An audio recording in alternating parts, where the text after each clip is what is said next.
1962, 20 de febrero. Después de 3 años de entrenamiento, John Glenn se convirtió en el tercer astronauta estadounidense en ir al espacio y en el primero en orbitar la Tierra.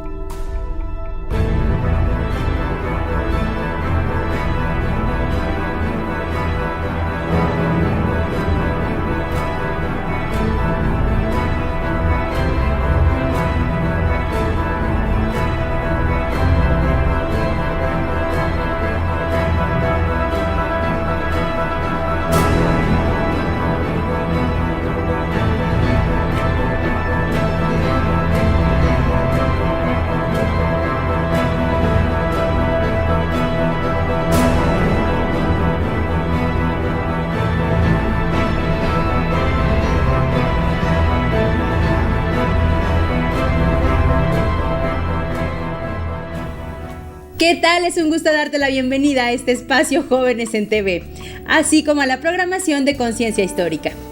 Qué increíble sería poder viajar al espacio y poder dar unas vueltas alrededor de la Tierra, ¿no crees? ¿Sabías que esta gran hazaña espacial fue posible gracias al trabajo de muchas personas, incluyendo a mujeres que rompieron estereotipos en aquella época y que no fueron totalmente reconocidas? Y que de la misma manera, en diferentes áreas del conocimiento, el trabajo de muchas otras mujeres ha dado paso a importantes trabajos científicos bajo el velo de la invisibilidad. ¿Puedes creerlo? Es verdad.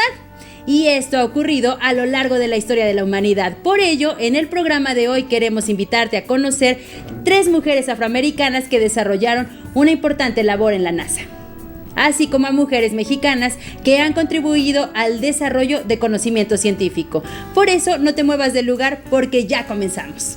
El pasado no ha pasado. ¡Conéctate! Dorothy Vaughan nació el 20 de septiembre de 1910 en Kansas City, Missouri, y en 1929 se graduó como matemática en la Universidad de Wilberforce, Ohio. Obtuvo tan buenas calificaciones que sus maestros la animaron a estudiar un posgrado en la Universidad de Howard. Sin embargo, ella prefirió comenzar a trabajar dando clases y así ayudar a su familia a afrontar los estragos de la Gran Depresión. Se casó con Howard S. Vaughan, con quien tuvo 6 hijos.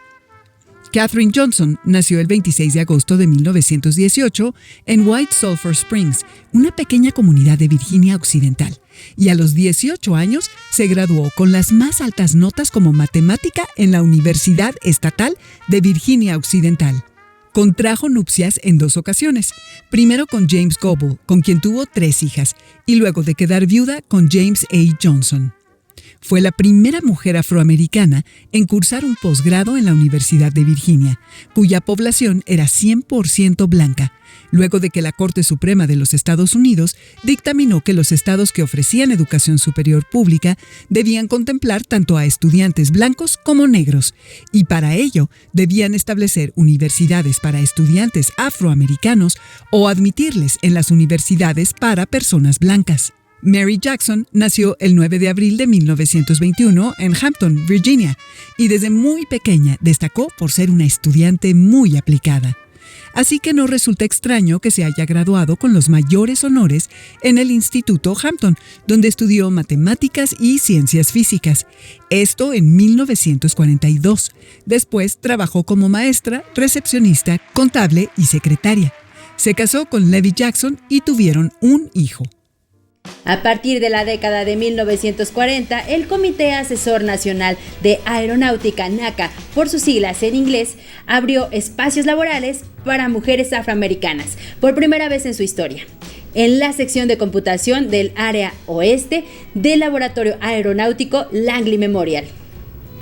Esta era una sección segregada, y en ella coincidieron los caminos de Dorothy Vaughan, Katherine Johnson y Mary Jackson. Dorothy Vaughan se incorporó al laboratorio en 1943 y para 1949 se convirtió en la primera mujer afroamericana a cargo de la sección segregada de computación del área oeste, en la cual mujeres con títulos universitarios que eran conocidas como computadoras humanas o computadoras con faldas hacían cálculos a mano para mejorar las trayectorias aéreas de los aviones en la Segunda Guerra Mundial y posteriormente para lanzar cohetes al espacio. Katherine Johnson ingresó en 1953 a la sección segregada de la computación del Área Oeste y luego fue reasignada a la División de Cargas de Maniobra de la División de Investigación de Vuelo, constituida por ingenieros blancos que muchas veces la descalificaron por ser mujer y negra, pero pudo demostrar de lo que era capaz, conseguir un lugar en las reuniones importantes y firmar como coautora los informes que escribía, algo sin precedentes. En 1958 ingresó al área de controles de naves espaciales, donde calculó la trayectoria del vuelo del Alan Shepard, el primer astronauta estadounidense que llegó al espacio. En 1951, Mary Jackson llegó a la sección segregada, pero no estuvo mucho tiempo, pues en 1953 comenzó a trabajar en un túnel de viento para estudiar la aerodinámica de las naves, con el ingeniero Kazimierz Czarnecki, quien la alentó para formarse como ingeniera. Entusiasmada por la idea, identificó que requería tomar unos cursos gestionados por la Universidad de Virginia, pero que se impartían en la escuela secundaria Hampton para estudiantes blancos. Por tal razón, presentó una petición al ayuntamiento de Hampton para que la admitieran. La respuesta le fue favorable y comenzó a estudiar por las noches. Y en 1958 se convirtió en la primera mujer ingeniera negra de la NASA. En 1958, el NACA fue absorbido por la Administración Nacional de Aeronáutica y del Espacio, NASA, acabando con la segregación y reubicando a las computadoras humanas de la sección oeste en la División de Análisis y Computación, que daba la bienvenida a la computación electrónica. Sin embargo, fuera de la NASA, las cosas eran diferentes para las personas afroamericanas en el sur de Estados Unidos, pues si bien la esclavitud había sido abolida tras la proclamación de emancipación en 1863, aún en la década de 1960 estaban vigentes las leyes Jim Crow que consagraban un sistema jurídico de segregación racial bajo el principio de separados pero iguales, aunque la igualdad no existía, ya que las personas blancas recibían mejores tratos y mayores oportunidades, por lo que surgieron diversos movimientos ciudadanos en contra de la segregación. En medio de este clima, Dorothy Vaughan, Katherine Johnson y Mary Jackson brillaron de manera singular, al hacer posible que John Glenn se convirtiera en el primer astronauta americano en orbitar la Tierra. ¿Qué significó que Dorothy Vaughan, Katherine Johnson y Mary Jackson rompieran los estereotipos que había a mediados del siglo XX en Estados Unidos y se enfrentaran a la discriminación? Solo quiero que tomen en cuenta que en este momento todos tenemos acceso a la educación. Tal vez, probablemente algunos tienen que moverse de sus comunidades, pero casi todos tenemos acceso a la educación. Y hace muchos años, aproximadamente casi 80 años, en Estados Unidos había una comunidad que no tenía acceso ni a votar, ni a la educación, ni a muchos derechos que tenemos actualmente. Estas tres mujeres rompieron todos estos estereotipos. Juntas y junto con otras personas, principalmente mujeres, se enfrentaron a desafíos, forjaron alianzas y usaron su intelecto principalmente para cambiar su vida y para cambiar la vida de otras personas. Contribuyeron en la parte de ciencia y tecnología de su país. En ese momento se llevaba a cabo la Guerra Fría. Era una guerra tal vez no con armas y con bombas, sino con el intelecto, para demostrar quién era el mejor, quién podía llegar a la luna. Esa era la misión final. Estas mujeres tienen una historia de esperanza. ¿Por qué? De esperanza de que cada uno de nosotros tenemos los mismos derechos, tenemos las mismas oportunidades y que nuestro talento y nuestra inteligencia puede contribuir al mundo y al desarrollo tecnológico. ¿Cuáles fueron las contribuciones de Dorothy Vaughan, Katherine Johnson y Mary Jackson en el primer vuelo orbital norteamericano, pilotado por John Glenn? Aquí cada una tiene contribuciones distintas, pero lo padre de todo esto es que ellas estaban unidas y se apoyaban. Recuerden, en ese entonces, y actualmente, hay muchas mujeres en el área de ciencia y tecnología, y a veces no conocemos sus historias y sus contribuciones hasta que no las divulgan o sale una noticia donde ellas ganan un premio.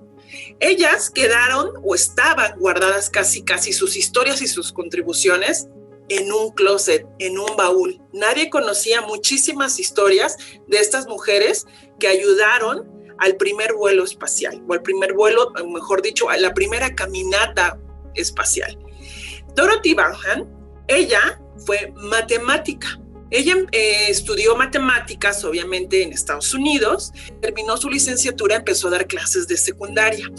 Esa etapa de profesora no le duró mucho porque justo el gobierno de Estados Unidos lanzó una convocatoria para reclutar personas especializadas para trabajar en ese momento lo que ahora es la NASA.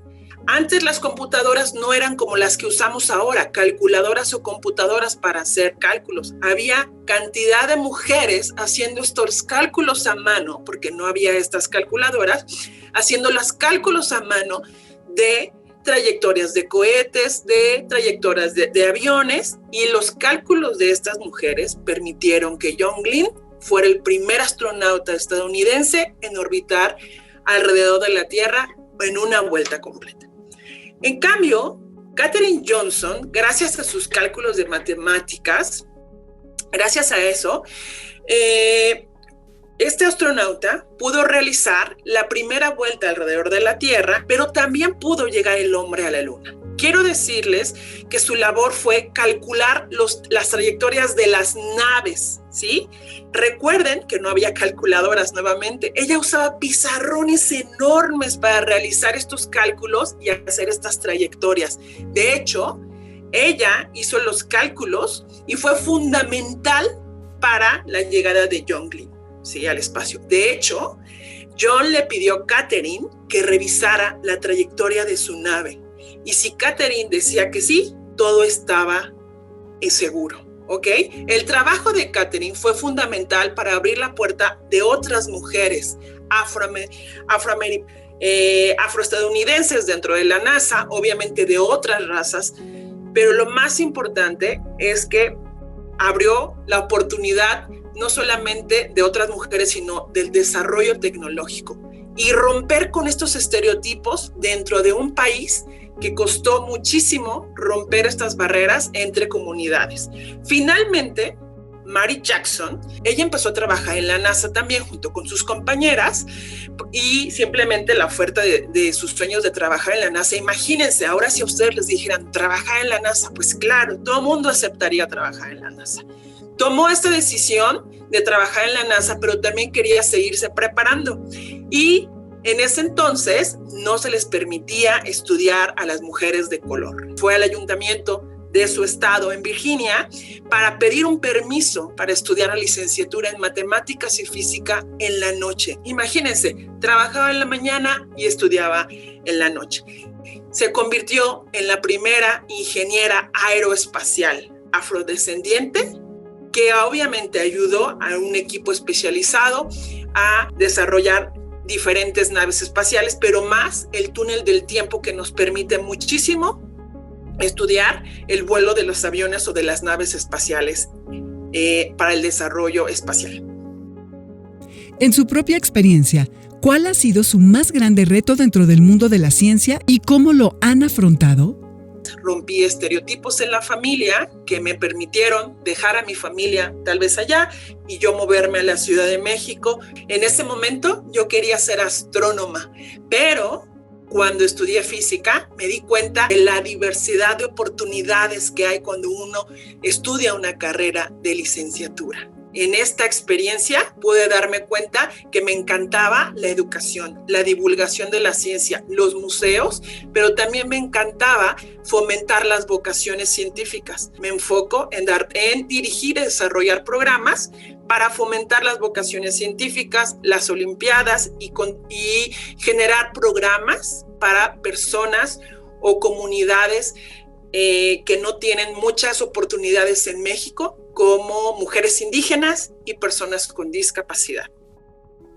México también ha sido cuna de importantes mujeres de ciencias, entre ellas Matilde Montoya, Elia Bravo y María Elena Caso, quienes nacieron entre la segunda mitad del siglo XIX y los primeros años del siglo XX. En esta época, La sociedad mexicana comenzaba a soltar la idea de que las mujeres eran inferiores a los hombres y que, por ello, solamente podían ocuparse de los quehaceres domésticos, del cuidado de sus maridos y de la crianza de los hijos e hijas. El cambio de idea se apoyó en la apertura de nuevas escuelas, que a su vez incluían a las mujeres en las matrículas educativas. Muchas mujeres levantaron la voz en contra del gobierno de Porfirio Díaz. Incluso tomaron las armas o se unieron a las tropas liberales para luchar en la Revolución Mexicana, la cual culminó con la promulgación de la Constitución de 1917 y con ella la no reelección, la organización federal, la libertad de culto y de expresión y la enseñanza laica y gratuita. A partir de entonces, las propuestas educativas se han modificado para atender diferentes necesidades y cambios políticos, sociales y económicos. En este contexto, por demás general, las mujeres comenzaron a apostar por la ciencia. Conozcamos a 3 de ellas. Matilde Montoya Lafragua nació en la Ciudad de México el 14 de marzo de 1859. Desde muy joven mostró su inclinación por la medicina y se preparó como partera. Luego, en 1882, se inscribió en la Escuela Nacional de Medicina, donde enfrentó una serie de problemas por su condición de mujer. Ello, aunado a que tenía problemas económicos para continuar sus estudios, la llevó a aprovechar un decreto del presidente Porfirio Díaz que estipulaba que podía presentar un examen profesional para titularse. Así, en 1887, se convirtió en la primera médica mexicana. Elia Bravo Ollis nació el 30 de septiembre de 1901 en la Ciudad de México. A los 17 años ingresó a la Escuela Nacional Preparatoria, donde tomó clases con Isaac Ochoa Terena, quien le abrió las puertas al mundo de la biología. Fue tal su gusto por esta ciencia que en 1927 se convirtió en la primera bióloga titulada del país por la UNAM. Tiempo después, el maestro Ochoa Terena le solicitó ayuda para realizar un herbario y un estudio sobre las cactáceas, las cuales se convirtieron en su verdadera pasión. A raíz de ello, fue una de las fundadoras del Jardín Botánico del Instituto de Biología de la UNAM y la primera mujer en realizar estudios taxonómicos de las cactáceas mexicanas. María Elena Caso Muñoz nació en la Ciudad de México el 18 de diciembre de 1915. Estudió la licenciatura en Biología y la maestría en Ciencias Biológicas en la Facultad de Ciencias de la UNAM y en 1961 se doctoró con el trabajo Los equinodermos de México. Estos son los animales marinos de piel con espinas como los erizos, ofiuras, pepinos, lirios y estrellas de mar. Cabe resaltar que, con este trabajo, se convirtió en la primera especialista en estas especies acuáticas en nuestro país.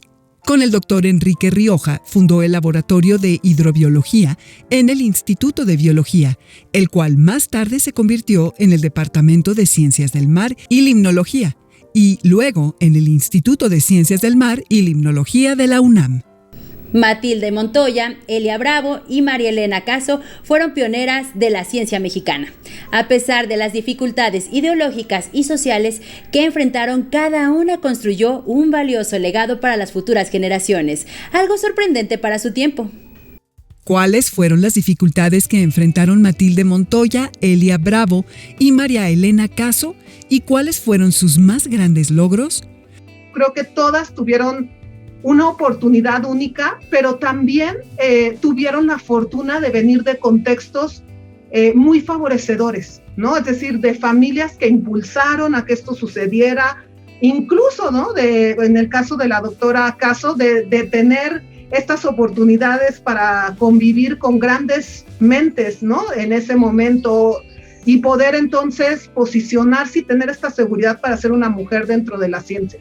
Y que sin duda algo de lo que hicieron y de sus grandes aportaciones, además en el campo científico, fue ser un referente para muchas otras mujeres que desarrollaron en estas áreas.